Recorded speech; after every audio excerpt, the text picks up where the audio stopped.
IPS officer, SSP cyber investigation centre for Jammu and Kashmir. आज श्रीनगर में हमारी एक रिव्यू मीटिंग थी साइबर क्राइम के मुतलिक, और ये हमारे SHO साहब हैं आशिक साहब, ये हमारे इंस्पेक्टर साहब हैं किरमानी साहब, जो यहाँ पर इन्वेस्टिगेशंस देख रहे हैं साइबर क्राइम की। क्राइम डिपार्टमेंट का एक अहम हिस्सा है साइस जिसको बोलते हैं। तो आम लोगों को शायद पता नहीं होगा, तो एक अवेयरनेस करने के लिए मैं जम्मू से यहाँ पर आया हूँ।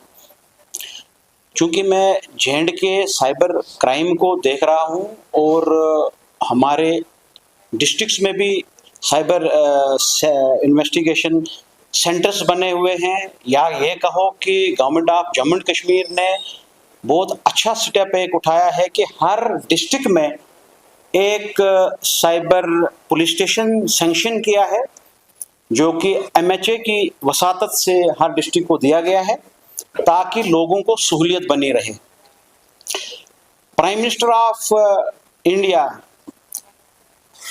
की तरफ से एक बहुत ज़बरदस्त लोगों को रूबरू किया जा रहा है। मन की बात से भी जैसे डिजिटल अरेस्ट के बारे में बताया गया ताकि उसका इम्पैक्ट अच्छा पड़े और लोगों को कोई दुश्वारी नहीं हो साइबर इन्वेस्टिगेशन समझने के लिए, साइबर क्राइम समझने के लिए।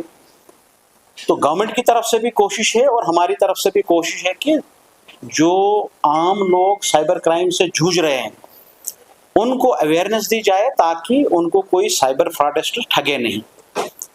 अब बात यह है कि कौन कौन से आजकल इमर्जिंग ट्रेंड्स हैं जिसकी वजह से लोगों को दुश्वारियां हो रही है और लोगों को पता ही नहीं है किसको कांटेक्ट करना है, जबकि गवर्नमेंट ऑफ इंडिया और government of Jammu and Kashmir ने पूरा एक सिस्टम रखा है, पुलिस स्टेशंस रखे हैं, हेल्पलाइंस रखी हुई हैं, जिसको अगर कांटेक्ट किया जाए तो एक गोल्डन आवर में ही अगर कांटेक्ट किया जाए तो वो पैसा जो फ्रॉडस्टर ले जाता है वो अकाउंट्स फ्रीज होते हैं और बाद में उनको कोर्ट के जरिए रिलीज करा के हमने वो कराए भी। पिछले साल 7 करोड़ के करीब हमने पैसा रिकवर भी किया है और लोगों के अकाउंटों में वापस भेजा है। अब सिर्फ हमने ये समझना है कि मोडस ऑपरेंडी क्या है और आप अपने मोबाइलों को कैसे सिक्योर रख सकते हो। तो मैं पहले बात करूंगा व्हाट्सएप से। लोगों को ये पता नहीं है कि व्हाट्सएप में सेटिंग में जाके आप उसको डबल ऑथेंटिकेशन भी कर सकते हैं। आपका एक एक्स्ट्रा कोड मिल जाएगा जिसकी वजह से आपका व्हाट्सएप हैक या कंप्रोमाइज नहीं हो जाएगा। आजकल मुझे रिपोर्ट्स यही आ रही हैं, कंप्लेंट्स यही आ रही हैं कि हमारा व्हाट्सएप किसी ने हैक कर दिया है। अब कितने भी हम पासवर्ड लगा दें, OTP आ जाएगा, या OTP लगा दें, या कितने भी double authentication, multi factor authentication करेंगे, उसका तब तक फायदा ही नहीं है जबकि एक इंसान जो कि एक मोबाइल को चला रहा है, स्मार्टफोन को चला रहा है, जब तक ना उसको ये समझ होगी कि जब तक ना उसका दिमाग कंप्रोमाइज हो जाएगा, वो खुद उस OTP को दूसरा नाम देकर फ्रॉडस्टर उस पिन को दूसरा नाम देकर वो उसके साथ वो शेयर कर देता है खुद ही, और उसका व्हाट्सएप कंप्रोमाइज हो जाता है। तो ये ध्यान रखना है कि आपको पिन के नाम पर कुछ भी और कुछ बताया जाएगा। अगर आपको ये बताया जाएगा कि आप अपना OTP दें, आप कभी नहीं देंगे, अपना पिन दे दो, कभी नहीं देंगे।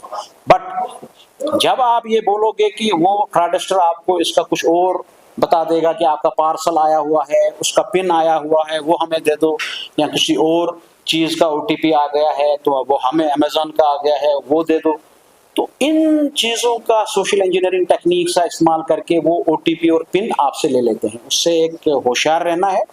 ये तो व्हाट्सएप का एक सिक्योरिटी का एक फीचर मैं बता रहा हूँ। ऐसे ही फेसबुक पर जो प्रोफाइल पिक आप लगा रहे हो, एक तो हाई पिक्सेल्स होते हैं उसके, तो उसमें वो कॉपी करना उनको आसान हो जाता है, डाउनलोड करना आसान हो जाता है, क्योंकि आपने सेटिंग में उस प्रोफाइल पिक को लॉक ही नहीं किया होता है। कभी सेटिंग में जाके आपने इसको पब्लिक किया होता है, जो भी, और फ्रेंड रिक्वेस्ट, आप जो भी आपको फ्रेंड रिक्वेस्ट करता है आप उस फ्रेंड रिक्वेस्ट को एक्सेप्ट करते हो, जिसकी वजह से कोई भी आपके उस फेसबुक को कंप्रोमाइज कर सकता है या उस फेसबुक से क्लोन बना सकता है। आपके दोस्तों को फ्रेंड रिक्वेस्ट करके आपसे पैसे लिए जाते हैं और आप कंप्रोमाइज हो जाते हैं। रिसेंटली एक नया ट्रेंड चला है जिसमें एक फोटोग्राफ दिया जाता है, भेजा जाता है और बताया जाता है कि भाई इसको पहचानते हो, ये मिसिंग है, कोई बुजुर्ग का फोटोग्राफ दिया जाएगा।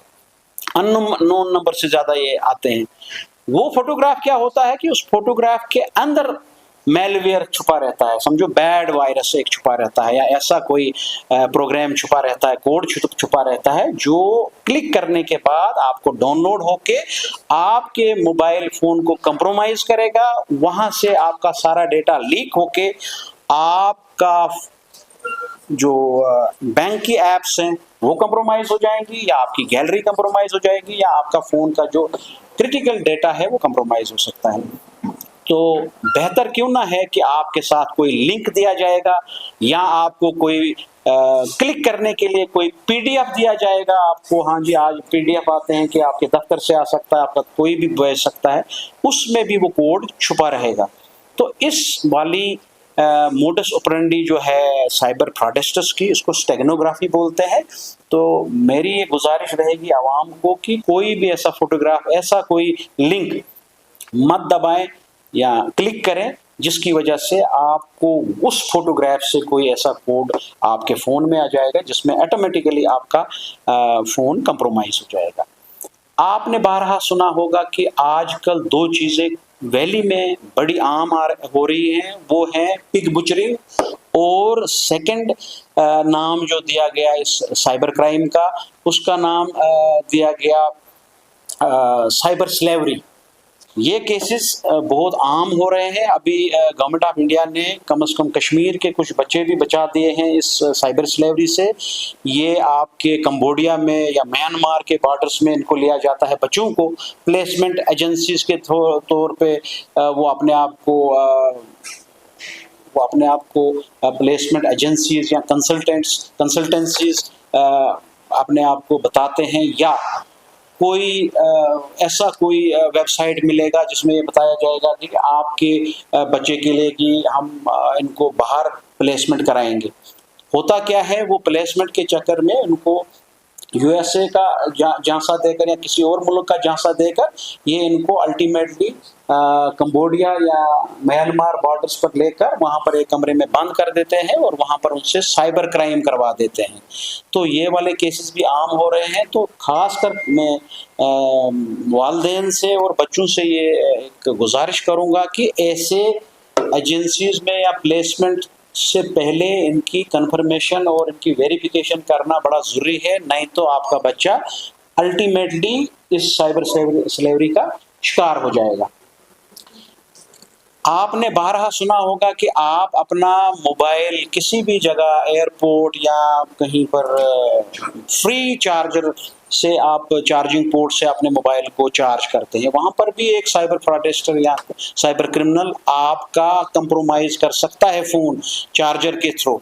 तो आप अपना पावर बैंक साफ रखें और जब भी आप किसी डॉक्यूमेंट को स्कैन करवाते हो या उसको फोटो स्टेट कराते हो, कम से कम इंश्योर करो, या कहीं रेस्टोरेंट पर जाते हो तो अपने मोबाइल नंबर्स, अपने क्या बोलते हैं ईमेल एड्रेसेस एकदम से शेयर कर देते हो। यही एक डेटा है जो हम जाने अनजाने में शेयर करते हैं, जिसका एक्सप्लॉइट होता है और अल्टीमेटली उस एक्सप्लॉइट के बाद आपका फोन कंप्रोमाइज हो जाएगा और आप पूरी डिटेल उसके साथ शेयर करते हैं। तो 95% केसेस में तो आपका बैंक अकाउंट कंप्रोमाइज हो जाता है और आपसे पैसे लिए जाते हैं। और बारहा हमने पीडोफाइल्स जो बच्चों के सेक्सुअल असॉल्ट्स हो सकते हैं, आपके हैरेसमेंट, सेक्सुअल हैरेसमेंट हो सकती है, और सेक्सटॉर्शन के केसेस हमारे पास आ रहे हैं कि एक कोई साइबर फ्रॉडस्टर आपको फोन करता है, आप एकदम से व्हाट्सएप कॉल या मैसेंजर कॉल उठाते हैं तो अगली साइड से कोई लड़की होती है जो न्यूड या सेमी न्यूड कंडीशन में हो सकती है। अगर लड़की को फोन करेंगे तो लड़का न्यूड या सेमी न्यूड कंडीशन में हो सकता है, जो स्क्रीन रिकॉर्डिंग के जरिए उसकी रिकॉर्डिंग करके आपको धमकाता है कि मैं इसको यूट्यूब पर चलाऊंगा, आपके पेरेंट्स को दिखाऊंगा, आपके फैमिलीज को दिखाऊंगा। आप इसमें डर के, आपका कसूर होता नहीं है मगर उसके बावजूद भी आपको ब्लैकमेल के जरिए आपसे पैसा लेते हैं। तो मेरी गुजारिश रहेगी, आपको घबराने की जरूरत नहीं है। इन तमाम केसेस में जब भी आपको प्रॉब्लम आ जाएगी 1930 को कॉल करें, हम आपकी मदद के लिए तैयार हैं। और जो नज़दीकी साइबर पुलिस स्टेशन या पुलिस स्टेशन आपके पास होगा उसको आप इतला दे सकते हैं। इसमें घबराने की कोई बात नहीं है, साइबर पुलिस आपके साथ है। और आपको ये महसूस नहीं होना चाहिए कि आप अकेले हैं, वी आर विद यू। और एक हम इस अवेयरनेस के जरिए ये भी एक पैगाम डीजीपी साहब का पहुंचाना चाहते हैं आपको कि हम पीपल फ्रेंडली हैं। और आपको कभी भी कोई प्रॉब्लम आ जाती है तो हमारा साइबर पुलिस स्टेशन क्राइम में भी है और जम्मू में भी है। और हमारा 1930-247 आपकी मदद के लिए रेडी है। तो पिछले 1-2 महीने पहले एक कपल टीचर्स, उनको एक डिजिटल अरेस्ट का एक फोन आया जिसमें उनको व्हाट्सएप कॉल आई, जिसमें उनको कहा गया आपके बच्चे का कोई केस यहाँ पर लगा हुआ है, हम पुलिस वाले हैं। पुलिस की शक्ल में वही वर्दी लगा के उनको डराया गया, मगर उनने एकदम से हमें फोन किया, हमने उनको उस चुंगल से बचा दिया। ये प्रिवेंटिव मेजर्स में आता है। आपको फोन के जरिए कोई सीबीआई अफसर बनेगा, जज बनेगा या कोई पुलिस ऑफिसर बनेगा।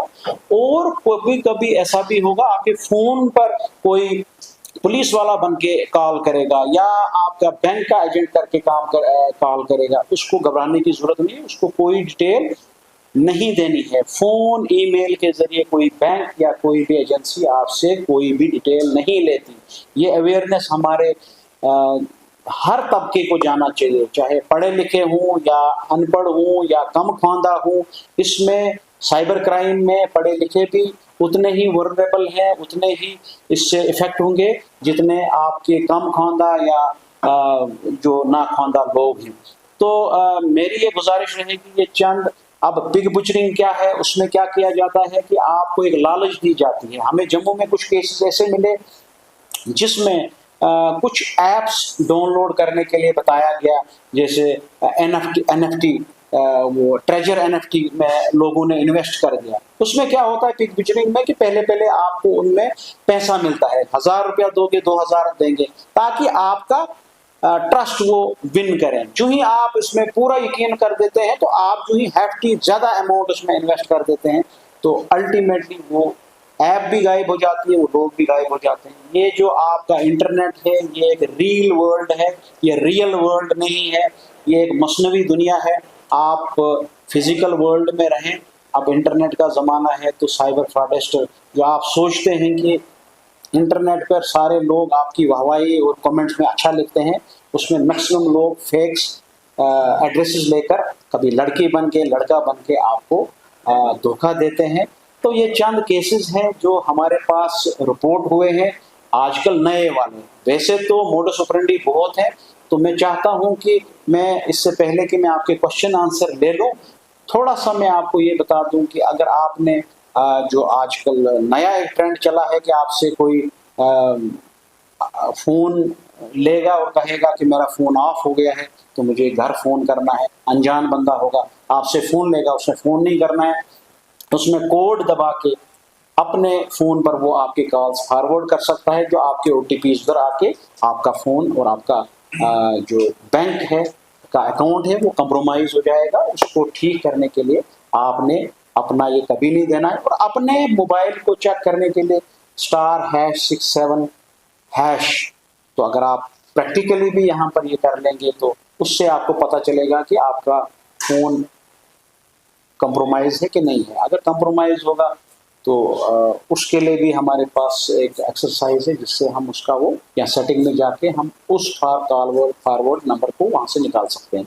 Second, have I been pond करके एक साइट है, वहाँ पर आप अपने ईमेल आईडी डाल के अपना एक बता सकते हो कि आपका जो फ़ोन है जो आपका ईमेल एड्रेस है वो कहीं आपका पासवर्ड उसका कहीं कंप्रोमाइज़ तो नहीं है। तो इसके बाद मैं चाहूँगा कि आप एक इसकी वीडियो खींचेंगे तो आप में से ही कोई आ जाएगा जो ये दोनों चीज़ें मेरे सामने करके दिखाएगा और आप उसकी वीडियो दिखाएं ताकि लोगों को पता चले प्रैक्टिकली। मैं चाहता हूँ, पुलिस चाहती है कि जो लोग हैं उनको खुद प्रैक्टिकली पता होना चाहिए कि मेरा फ़ोन सिक्योर है, मेरे फ़ोन में कोई हैक तो नहीं हुआ है।